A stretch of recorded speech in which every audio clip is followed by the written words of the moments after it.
Next, I would like to invite on stage Inge de Waard. And we engaged with Inge quite early on during the project when we were not quite sure where we were heading towards to. But we received some very good tips from Inge, but mostly we were really inspired by her energy. So we were really thrilled that she agreed to join us tonight, so welcome Inge.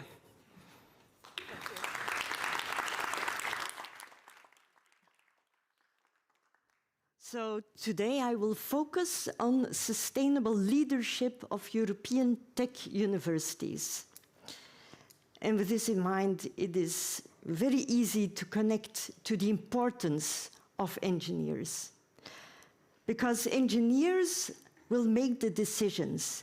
Graduating engineers will have an effect on the infrastructure all the way up to 2080 and beyond, which basically means that any decision a graduate or an engineer makes now, between now and 10 years onward, is crucial in either locking us in to the warming of the climate or keeping us safe within the planetary boundaries. So I can safely say that students, raise hands please. I know these two are students. Are there any other students in the room? Yes? You are the heroes of the future. Thank you already. Yes. The starting point for any change is at the universities. This is step one. This is where the foundations are laid, so this is absolutely crucial. And Aalto University is obviously one of the top technical universities in Europe. And what they also managed to do is to bring together the different university departments, the different domains, and really create an extra force for all of us. Now, I'm happy to say that scientists really know their data. They know the content. They are very knowledgeable, and which we can see in the book that is now being, well, not launched, but is disseminated widely. So I dove into the book, and there are some of the features that are already mentioned, but I also want to re-mention. Biodiversity is threatened. It's in a decline. And it doesn't only affect our land masses that are now being changed by human impact, but it also means that 1 in 4 species is actually being threatened in those major land areas. Our oceans are also under threat. 65% of ocean areas are affected. And strangely enough, which I found quite amazing, is that 17% of the renewable energy infrastructures are actually placed within important nature conservation areas. That's alarming, because we have the data as scientists, as engineers. Hannah already mentioned planetary boundaries are being breached. 6 out of 9, and you mentioned even maybe 7 now. That's a bad thing to happen. So we must be quick. But it's not only about planetary boundaries, of course. We also have our personal boundaries. We consume in masses. And if we consume, on the average consumer in developing regions consumes so much that if everybody would do it, we would need 2 planets, which basically means we need to reduce. And everybody knows how happy people can be if they need to reduce anything.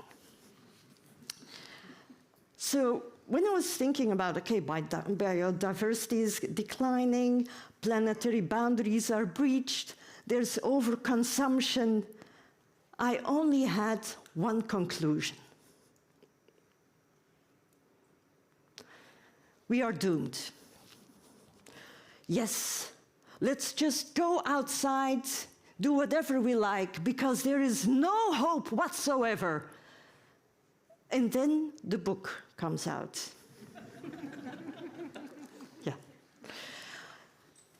I saw that there are several solutions, and so I started to become more optimistic again. And I was thinking, how can it be that we could impact the world and change it for the better in such a short period of time? Is it possible? And I really think it is, because of the fact that we are universities, and universities have always been activist leaders, because we live and breathe within universities. We see that living together can be possible. I'm not saying it's easy, but it can be possible. And we also know the importance of collaborating. The book is, once again, proof of this. But of course, life in universities is limited. We are all part of different communities. We are all part of families, of systems. So we need to go beyond our universities, and we need to participate and actively take up a role of being a promoter of social justice, of being a promoter of change, of the transformation. And I think we can be that. But universities, of course, do a lot of things already. So, and if you want to participate, how can you participate? Well, let's look at the universities and what we do already. We do much more than this. This is a very short list. If this would be the only stuff universities do, I would be crying heavily. No, we do much more. But on a renewable level, we rethink energy consumption, and we have clear ideas about it. We have system flexibility that we can adopt. We champion sustainable resources. We even propagate mitigation hierarchy so we can minimize the impact. We do this already, which is amazing. The only thing is, not everybody in the world does this, and not every region does this. And this is actually one of the, I feel, big challenges. And Paula here has the same idea. You will meet her in the panel. It is very difficult to be one of the believers and disseminate and communicate how we must change in order to save humanity, because there are different political aspects. Even administrations take time to shift their priorities. We have multiple visions. So how can we reach out into our broader society? Easy. We have a voice. We take the voice and we use it to our advantage. Now, one of the PhD students there said, we are not all as extrovert as engineers as we would like to be. Some of us are introvert. How do we use our voice? Well, fairly easy. You write or co-author parts of a book. Wonderfully done. And just by taking action, of course, we disseminate the silos. We break it down, and we start to get more than only the willing, because we are the willing, but there are so many doubters, and we need to address them and bring them to the good side. Well, at least to the heroic side, let's say. And because the world is what it is, we also need to address the dark side that we are currently facing. It's not always easy, but we can deflate them. We are a big group, and we are a growing group, and we are dynamic. And our heroes are already amongst us. Our students will also give extra energy to facing our adversaries and bring them to the other side. So taking a stand is very important. This is what Mika, Hannah, and all the co-authors do. They take a stand, and they write a chapter, and they become perfect examples of activist leaders. This is why I like the book. Now, I am a simple person, which is why I am on a stage and not writing articles. I'm also not an engineer. But as soon as I heard that the book was out, I sent it to all the administration, to the program directors and coordinators I work with across multiple universities in Europe. And I sent it out to those people who support our students. I said, look, this is a wonderful book. Send it out to our engineers, and they will love it. It's a compass. It's really an easy access, open access book, which shows why we are doing this as engineers. But of course, all the co-authors are the stars. Problem is, can we reach beyond these stars? This is where it becomes a challenge. Actually, I think we can reach beyond the stars. And I will give you the example of the organization I work for. Is this the best example? Probably not. I mean, but within the 7 years I worked for EIT InnoEnergy, so new logo, I have seen that there is a shift and an exponential transformation towards more renewable energy and more clean tech. So I'm really happy to be working in this organization. And InnoEnergy is now in a transition. So first we had like a lot of European funding, and then it changed, and by now, 15 years after our start, we are now basically two big parts of an organization. On the one hand, Masters Plus engineering programs across multiple universities in Europe, and then we have a venture capital side, which is rather unexpected. But the strength in this combination is that with these venture capital ideas behind it, we can actually make change happen more easily because we have an immediate connection with money. It's not an easy connection, and we need to, of course, to respect what we are envisioning. One of the visions that we have is with our portfolio companies, by 2030, we need to decrease CO2 emissions by 2.3 gigatons. Can we make this happen? Yes, we can. Simply because we are building strategic value chains, which, to be honest, I'm a teacher myself. I needed to work on this concept. It basically means that if we look at the full process for engineers that they need to go through to get a product made, to come up with a solution and get it out in real society, in industry, we can build a value chain, and at every point in that value chain, one of our startups, one of our students, one of the portfolio companies can make a difference. Now, of course, this is also only possible because we have a political push still going on from Europe, saying, look, we still believe in renewable energy, which is a good thing. And we can also make it happen because we work with all of these universities where people have the knowledge, have the energy, and have the vision to be able to come up with startups. But then there's the economic side. And this is what is quite interesting, I think. The ecosystem that InnoEnergy is building goes beyond universities.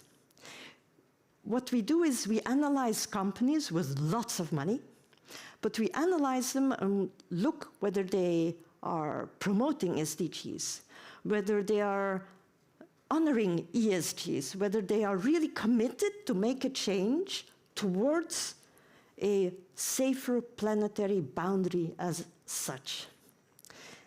And once we see that a specific company could actually be partnering up with us, we reach out.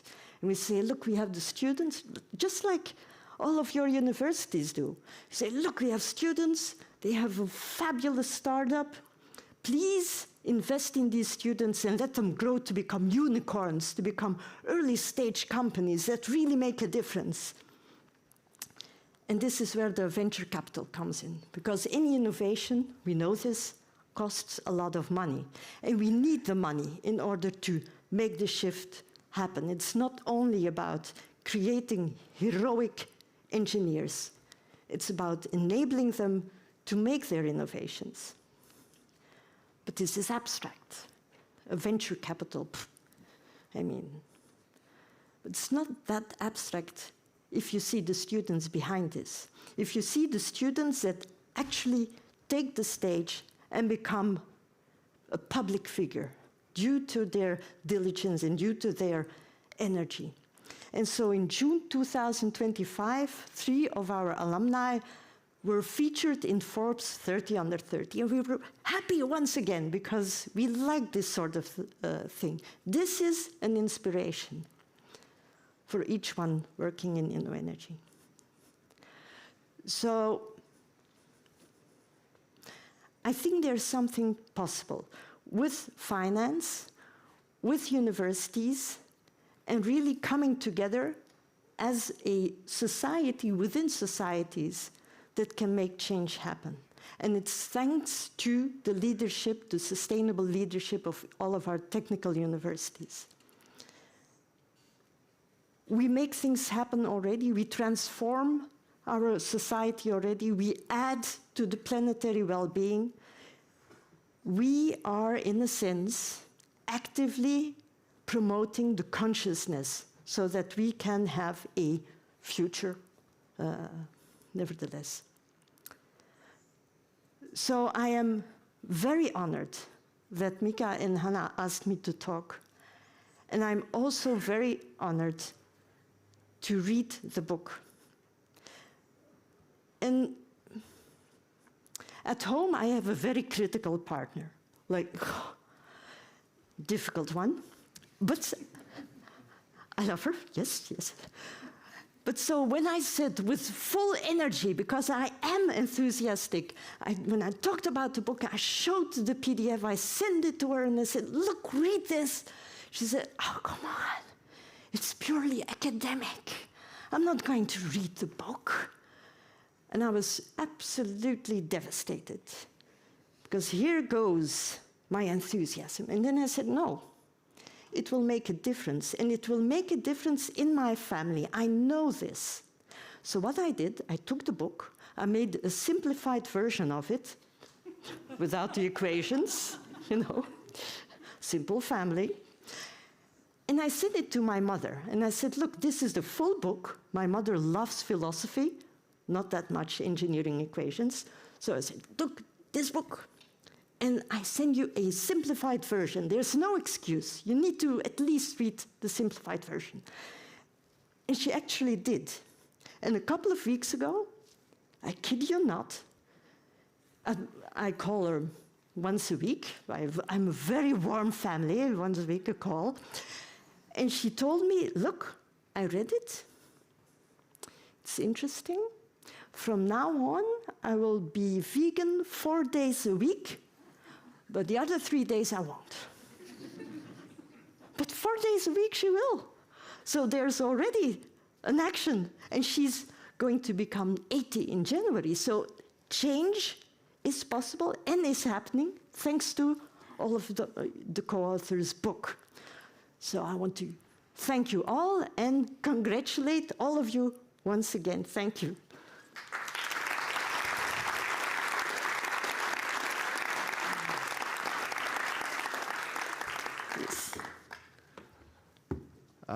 Thank you, Inge. I try to find words after this. Very inspiring, very interesting. I'm so happy that we decided to invite you. Wow. Always a pleasure to see you on the stage. I also fully agree with you that the ones that who have the position and power, we should first check the facts, learn the facts, and then use our voice to speak and support for the sustainable transition. It's our responsibility, I think so. thank you once again, and so good to have you with us.